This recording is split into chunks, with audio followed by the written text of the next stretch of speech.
Hello everyone, welcome to Digital Marketing Can Podcast, your one-stop destination to explore the latest happenings, strategies, tools, techniques, and case studies in the digital marketing domain. I'm your host Prince Kumar, and we have Cash Miller, the CEO of Titan Digital with us today. Cash is the CEO of Titan Digital, an award-winning digital marketing company with offices in 4 states in the United States. He started Titan Digital 12 years ago as a small SEO company. Through sheer grit and determination, he grew the company into a powerhouse with over 600 clients and a reputation for excellence in the industry. In 2022, Titan Digital made the IMC 5000 list, a testament to Cash's leadership and dedication to his craft. But even with all of his success, Cash remains focused on his mission, that is to help businesses achieve their marketing goals and grow their bottom line. Hi Cash, a warm welcome on our show. Hey, Prince, how are you? It's great to be here. Great, great. I'm perfectly fine, and we are excited to have you and understand about programmatic advertisement in a better and in a simple way. Yeah, programmatic advertising. It's like really where, paid advertising. I mean, it's a really exciting field and it's way more open to companies than it's ever been previously. Got it, got it. So, to start with our conversation, can you let us know a bit about yourself, about your corporate journey, and also about your agency that is Titan Digital? Yeah, sure. I'm a U.S. Army vet, and starting the agency was sort of my exit plan from the military. I started learning SEO as like a side project and started taking on some early freelancing work all the way back in 2007. And in 2011, I had the chance to, my contract with the military was up, so I had the chance to start. Yeah, I needed something to do, so I decided to see about starting originally an SEO agency because I was doing projects for people on the side, and I thought maybe I can make a full-time go of it. And so that's what I did. Now we've got multiple offices. We've got staff in Costa Rica, and I've got like say 600 or so clients. So, and we're full service on the digital marketing side. It's gone from just being SEO. Like a lot of things in business, the agency evolved. So what started with SEO became now we need to offer websites because you can't SEO something that doesn't exist. So, yeah, if a prospect didn't have a website, well, I needed to deal with that. And then social media really came along the same time, Facebook really started exploding and such. So there became a lot more demand for that as an advertising, platform. And, each thing, came along kind of at the appropriate time. Programmatic advertising being really the most recent because while programmatic has been around for really better than a decade, the the types of agencies and businesses that could use it, it was really the realm of much bigger players, large advertising agencies and large brands. And over the last like 5, 6 years, there have been multiple platforms that have come out that are either self-serve or allow for smaller, agencies and such, to be able to help their clients and offer that as an outlet. So it's really the landscape has changed a great deal. So that is for us the most recent thing we've brought on, which we did a few years ago, and it's still continuing to evolve. So it's like really an exciting area. Okay, okay. So since you were mentioning that you have few offices like in different states, so do you provide all the services in different locations, or do you have some specific locations providing specific services? Yeah, we have different people, with the whole, COVID stuff, everybody changed, kind of their physical business models. we keep multiple locations, but as a company, we work with a hybrid model. We have people that are in the office almost every day, and some, that are less so. And we also maintain a good portion of our staff in Costa Rica, where we have a lot of our fulfillment and such, because we build a lot of websites, and we always need access to talented designers and developers and SEO people and such. So we're in multiple states within the United States, and then we're also down there as well. Our clientele is primarily in the United States. We have some that are outside of the area too, in other countries. Got it. Got it. Okay, so for our audience, can you help us understand what actually is this programmatic advertisement? Because for many of the digital marketing guys or for businesses, they might not be aware of this term. So if you can help the audience understand a bit about it.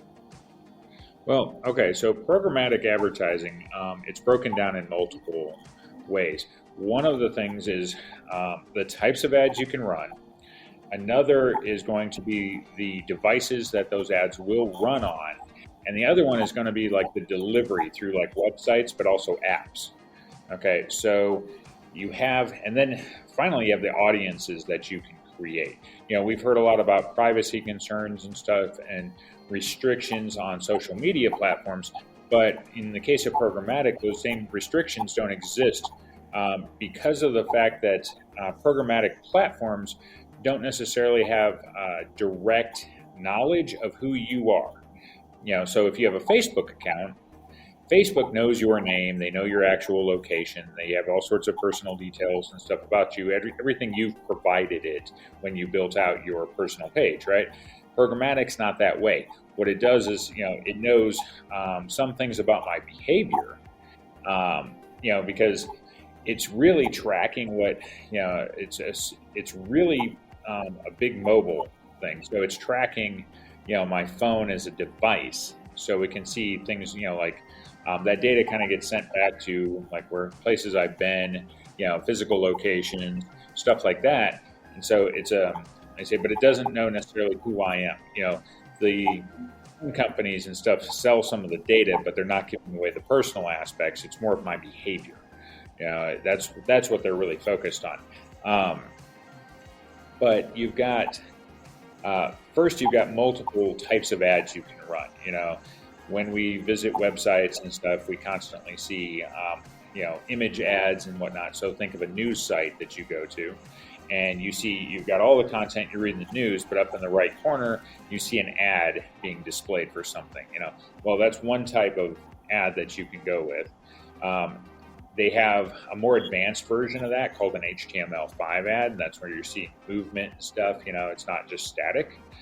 So those ads are good because you can extend the messaging, and you can have, different content coming in, headlines and such, saying things that you do, calls to action and such. And then you've got other types of ads because of things like podcasts, streaming audio and everything. Well, you can do a streaming audio ad, so big players like Spotify, iHeartRadio, Pandora and stuff. Those are streaming ads, and you can run those. You can show up on specific podcasts. You can be for different genres of music and such. So depending on the subscription that the person using the platform has, they may or may not get those ads. But if you're on Pandora and it's free, they're making their money off of the ads. So you can run those kinds of ads, and your targeting could be like, I'm run an agency, so I could target small business podcasts specifically. But you could be something totally different and target something that's like true crime. So you could do a bunch of stuff. And then finally, like the biggest thing that you have is, for the longest time we had, first it was advertising on TV, then it was cable channels, and now it's streaming. Netflix is offering a lower plan, but it's having, ads during, the show you're watching and stuff. And Hulu's had those plans for a long time. Same thing goes with, streaming is not just those platforms. It can also be, you could be on your favorite news site, and you could be watching, the telecast or whatever, but you're doing it as a stream versus being on the channel. because we know things, very popular news sites like CNN and such. If you're watching any kind of a broadcast, there's going to be in stream, but also I like to use the example of ESPN for sports. If you're going to watch last night's highlights of, the game, in your case, it might be cricket or something, right?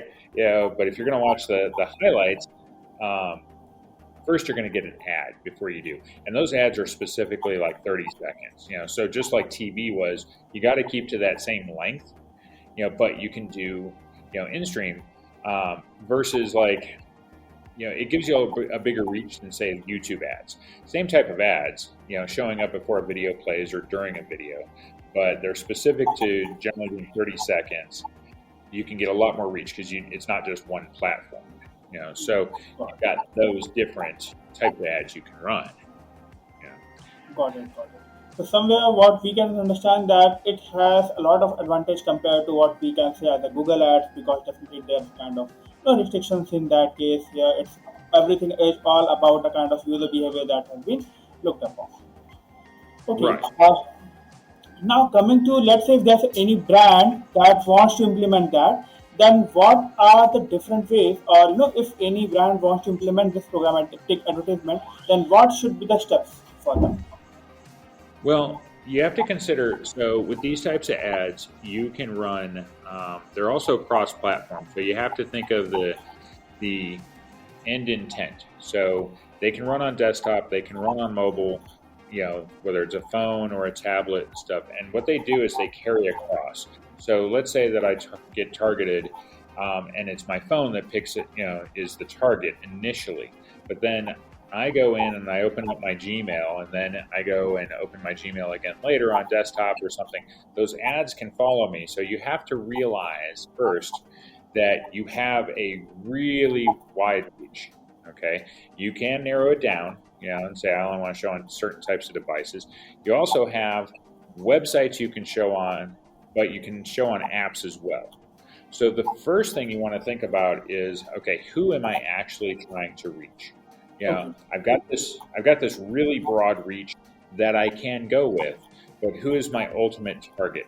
And then from there, the most incredible thing is the audience curation. So how I put together my audience it's really extensive. So for example, we've had geofencing for quite a while now, right? But it's gotten really advanced. Depending on the platform you're actually using to run the ads, some of them have the ability to fence in. That means draw like a digital fence around a specific location. In the case of Google ads, what you're doing is you're creating the ad and you're targeting based on radius. You're saying, I want to show the ad in this circle radius, right?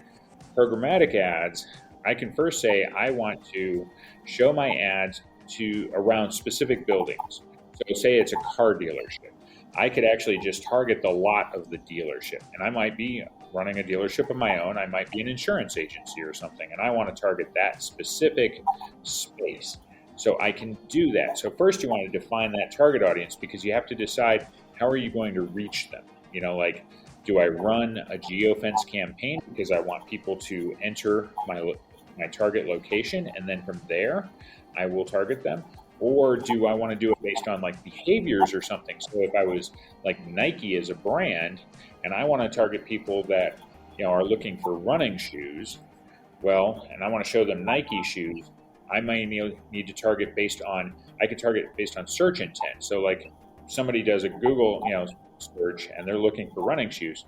I'm not showing an ad necessarily for those. I might be, okay, but I can also show them an ad after the fact because you searched for running shoes. So I can start showing you Nike ones. So you have, do I do it based on intent? I could target competition. I could still be Nike, but I could say, hey, I want to target specific pages within the Adidas brand and target, their website. And I don't want to target the whole thing. So I'll plug in all the URLs of popular, like running shoe destinations. So if you went to Adidas and you wanted to buy direct or something, I don't care about all the clothing or anything like that. I just want to target the URLs that have shoes on them. I can target based on, things like, hey, they're searching for, what they want to, training methods or something to become a better runner. Well, I could target, websites based on their content.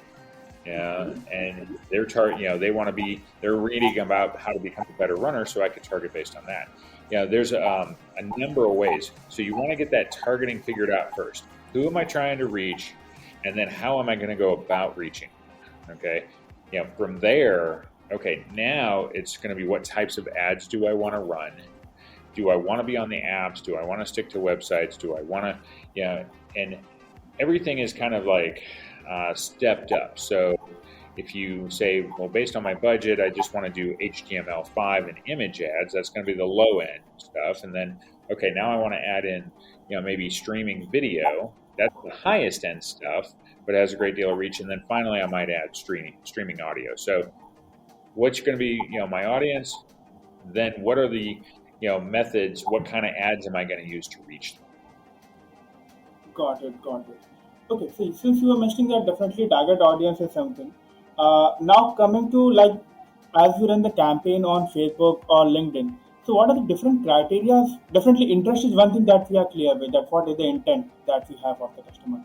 But do we have other bifurcations also which can include, let's say, targeting the specific age group, targeting the gender, targeting, so if you can just elaborate on what all specific targeting that we can do Yeah, along with you can target. Yeah, you can target based on the age, the gender. You can target based on, let's say, sites they visit and such. You can combine all of that. So I can actually target, based on. So let's say that I wanted to reach high-end CEOs for whatever reason of a specific company, or I could say, let's say, mortgage brokers. I want to reach those people, right? I can say I want mortgage brokers, but I want them to be younger, so I'm going to stick to a group of 35 and under. I want them in these specific locations, so target based on the states or cities. I want them to be, I only want male for whatever reason. Yeah, so I could target that. I could say I also want a certain income level, so I can target based on what, say I want them to all make $100,000 or more. And I can also target based on their titles. So I am looking for specifically mortgage brokers. I don't want just mortgage people in general. So I can be specific about that. There's a number of what you're creating are layers, and I keep adding the layers, which helps me define the audience, and make it more and more specific. And that you want to do that so that you get the most bang for the buck. If you keep it really broad, you're going to get a lot of bad traffic. And the goal with any kind of advertising should be to narrow it down as much as possible, so you define that person that you're trying to target really, really tightly. And if you do that, then each person you show that ad to is going to be potentially more responsive to it. definitely, definitely having a perfect user persona is definitely an important part of any of the campaign. So if you are clear with that, what is my target audience, what are the interest level, what are the age group, if you are clear with that at the front, then definitely that will help us in planning the successful campaign that we are planning for. Mm-hmm. Now, how do I let us say that if I assume that if I'm the ad network, then how I, as an ad network, can benefit from the programmatic end? Well, okay, so similar from an ad network standpoint, I mean, it's similar to like Google's AdSense and stuff. If you're really like, the networks themselves are run by kind of large aggregators, and they have like relationships with different platforms. So generally you have to go through one of these other platforms and such to build such a relationship. The networks themselves, there's like one called Trade Desk. So what you have is kind of, it's a multi-tiered thing. On the front end, you have people that have relationships. So companies that have specific relationships with things like Trade Desk. Trade Desk is sort of your buying and selling platform. Think of it being almost like the stock market. They handle the transaction. Okay, so like us, we're going to be the advertiser. We have to go through a platform There's a few of them, like we use one called StackAdapt that's really large. And they have the relationship with Trade Desk. I can't go directly to them. And then Trade Desk develops relationships with a bunch of things. Like they have a relationship with like Yahoo and Google and such, and then other major websites and such that get millions of visitors and hits and such every month. So we have to go through the front end, and eventually Trade Desk, and there's some other ones too, they are on the back end. They are dealing with the direct relationship, and it's constant. It's similar to how Google has their bidding platform. So things are being bid on, except that it's AI. So rather than setting specific like keyword bids or anything like that, I'm not doing that. What I'm setting is more of a target, amount to spend for the ads. Most things are done by CPM, cost per 1,000 impressions. So, and depending, you have a range. Like when you're working with one of the front end platforms like StackAdapt, they're going to say, hey, you need to spend between this and this. Okay, if I'm willing to spend more, I'll get priority, on those particular platforms. If I'm spending less, I might be towards the back of the line a little bit. But the AI that is integrated into these systems is making real-time bids on your behalf, and then those networks and such, they're tied in on that end. They're on the receiving end. So even like Google is still part of that network. They're still taking bids and stuff from that. Everybody thinks of like Google's AdSense program and stuff, and then they're getting paid per click. Well, it goes beyond their display network. They're using this kind of stuff too. The only platforms that are not able to do that kind of stuff are like Facebook and whatnot, because since they're closed platforms, they're not hooked up to that. So, and like YouTube is a closed platform as well, so they're not hooked up as either for that kind of stuff. Got it. Okay.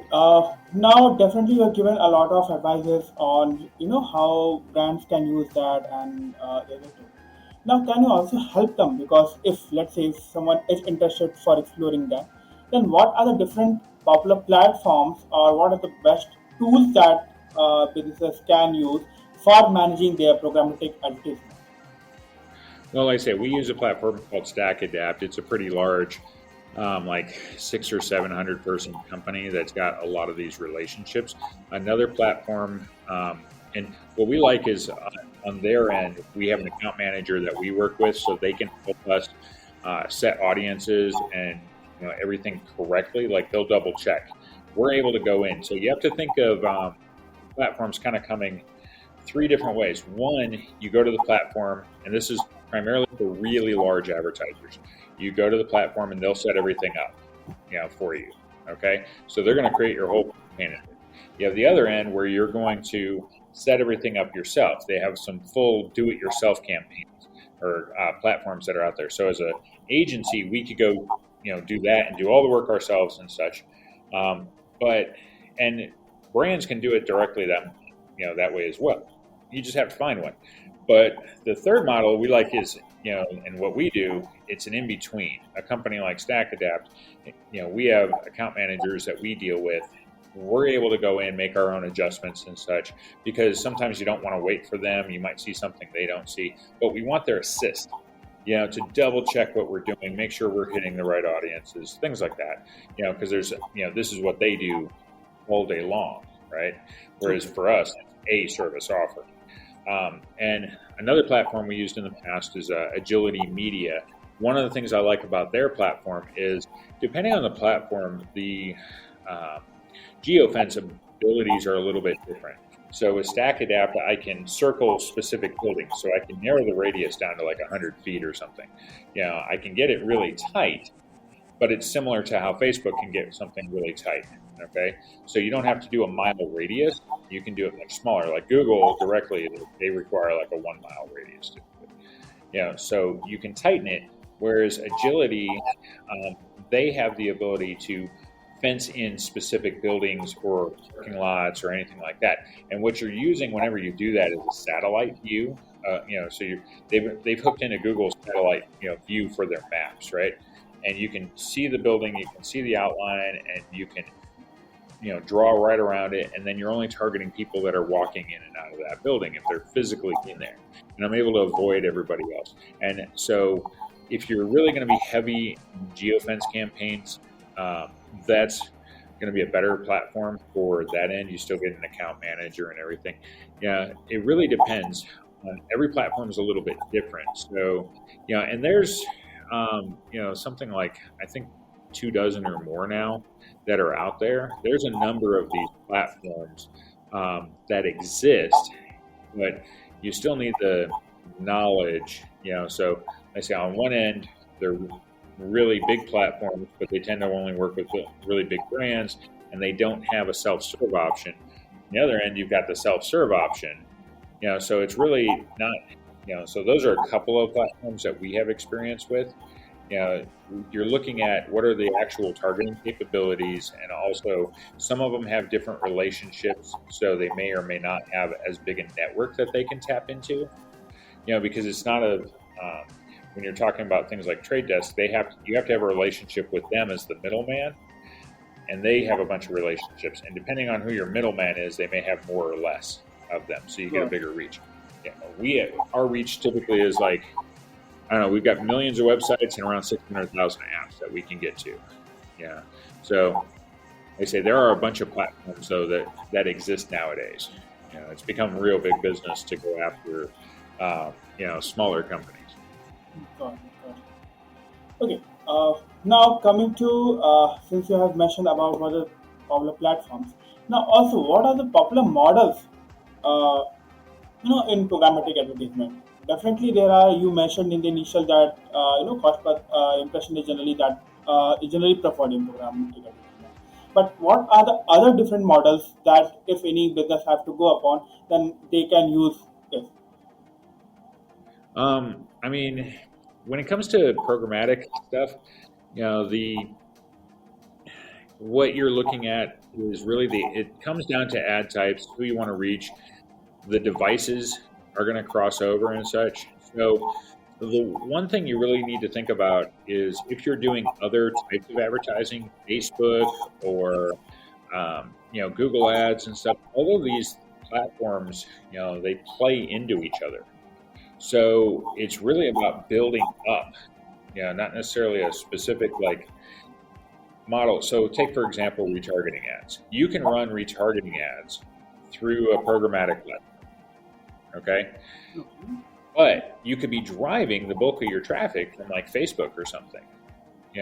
And yes, you could retarget them on Facebook, but if you're driving a lot of traffic from one avenue, you could target them using a different avenue. So I get some of that traffic from Facebook, maybe specific Google searches. I'm retargeting, on the programmatic side, or vice versa.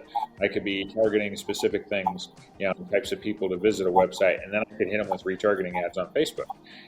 Really, what you want to be looking at as a brand or an advertiser, you want to be seeing how can I make these systems, work cohesively together, rather than one or the other and such. Programmatic's got a ton of abilities, but what you're also thinking about is what's the end goal? Is it clicks, conversions, impressions? Big brands like Coca-Cola or something, they really want brand awareness, so they want a lot of impressions and such. But if you're trying to generate leads or something for a business, then you're going to want to consider okay, what is the end result that programmatic advertising may or may not work best. It really depends on what type of business you have, for that to work. Some businesses it's not going to be right for. But for brand awareness, it's going to be incredible. But for other things, it's not necessarily going to work as well. Like we've seen success in certain types of advertising to drive leads for people, and then in certain types, because of the business type, it's not a fit. So you want to be considering what are you trying to accomplish. Got it, got it. Okay, so I guess you have given a lot of clarity that definitely it completely depends on the business type and not on the model. So it completely depends on what the objective that we want to achieve. Based on that, the campaign can be planned. Yeah, that's really what it comes down to. Depending on the model, like we want to make sure we're fitting the platform to what the business model is. You know, Social media, programmatic are similar in that they're great for brand awareness, but depending on what you're trying to accomplish, they're not going to be as effective as, say, Google ads. You want to get direct leads because of the fact that people are doing searches for specific products and services. But it can tie in really as a good follow up because, like I mentioned with programmatic ads, if somebody does a search, so they did a search for a service, they didn't visit me. So I always like to give this example. You search for a plumber or something, right? And you run Google, the Google ads are being run for the plumber, but maybe they don't show up in that particular search because everybody's kind of restricted by budget. You could have a bunch of advertisers, so so you didn't show up in that particular moment in time. You might have showed up for a later search for somebody else, right?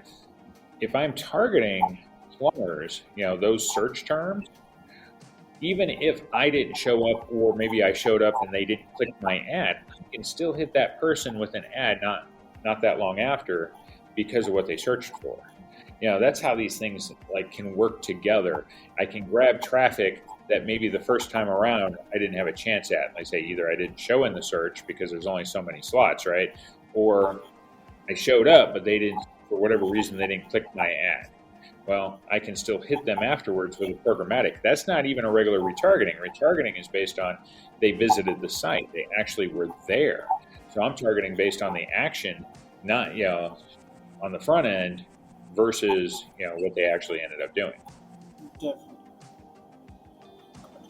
So, since you have given a lot of advice today, also if like for the businesses if they want to understand, because definitely there are a lot of advertisement options that a business have today, whether it might be about social media, paid ads, going for the SEO, going for affiliate marketing. So there are a lot of options that they have. What do you think is the future of programmatic advertisement and why businesses should go with this? The future is really, as I think the future is going to be based on where the internet itself goes, right? You've got more and more streaming, so I see more platforms coming along, that possibly, that you can expand those ads to. But it really depends. Like say Netflix, with lower subscription plans, allow for advertising that they've never had before, and that opens up a lot more inventory. And I think that's one of the things that ends up happening is you get more and more inventory. The platforms like programmatic's just going to get smarter, with this whole advent of they've been using AI. Okay, now it's in the mainstream that everybody's seeing it. So I think as AI evolves, I think the targeting, you're giving the same kind of information, but I think the targeting gets smarter and smarter. It's going to be more accurate. It's not that you asked or provided more information to it. It's just gotten better at finding who fits those parameters. And that's going to be really incredible. We already talked about how we see this ad for, whatever it is that we talked about, the day before or something. Suddenly we're starting to get hit with ads. Say they're gonna integrate AI even further, and really, like say, the systems are just going to get smarter. So I think the advertising is going to get, way more accurate. And it's already really accurate. But yeah, I think that's really what's going to happen with it is just the evolution naturally is going to get super incredible. You're going to see ads that are so much in the moment. And we've also seen. So here's the thing: in the case of programmatic, some of it's the platform. There are ads now being run within VR and stuff. Well, those are ads that are actually run through typically programmatic platforms. Now, they're not necessarily accessible to us now. They're being experimented with. But in the beginning of display advertising, you bought those ads directly through the advertiser or through the ad platform. So, for example, way back in the day of early days of Yahoo, you would contact Yahoo and they would put up banner ads and stuff, and you would pay them directly. Well, that's kind of what's happening with things like VR and stuff. People that control like different games. We're seeing advertising that's hitting younger generations, and those kinds of that advertising right now is for like Walmart. You can go around a Sims game, and you can go into a Walmart store and see everything that's there, and it's getting to the point you'll be able to order right after VR and everything. So we're going to see that stuff really progress. That's really part of under like the programmatic umbrella of things that can happen, and eventually smaller like brands and such, it'll become more accessible. Right now, we can't do that kind of stuff. Big brands can, but fast forward 5 years from now, and I place an ad, and like say, I could have a race car product or something, and I could place an ad in a race car sim game. Yeah, that kind of stuff's going to go on. You think of when you're racing along and you'd see all the billboard like advertising along the track, right? What if you could actually buy those ads? It's not just there for for show and everything where they're putting on generic names and things. No, you'd actually go along and you would see all the major oil brands and any number of like gear and all sorts of stuff, and you would actually buy that through programmatic. I think that's where things are going to go. Definitely. Okay, so you have given very handful of advices today, and so with this, we have come to the end of today's episode. It was pleasure having you, Cash, with us and sharing valuable advices on programmatic advertising. And this is something that was something very new for our audience, because we did not have any session or we did not have any discussion on this topic before. So thank you again for sharing your valuable advices with our audience, and we look forward to have you again on our show and discuss more about the digital world. Yeah, it was great being here.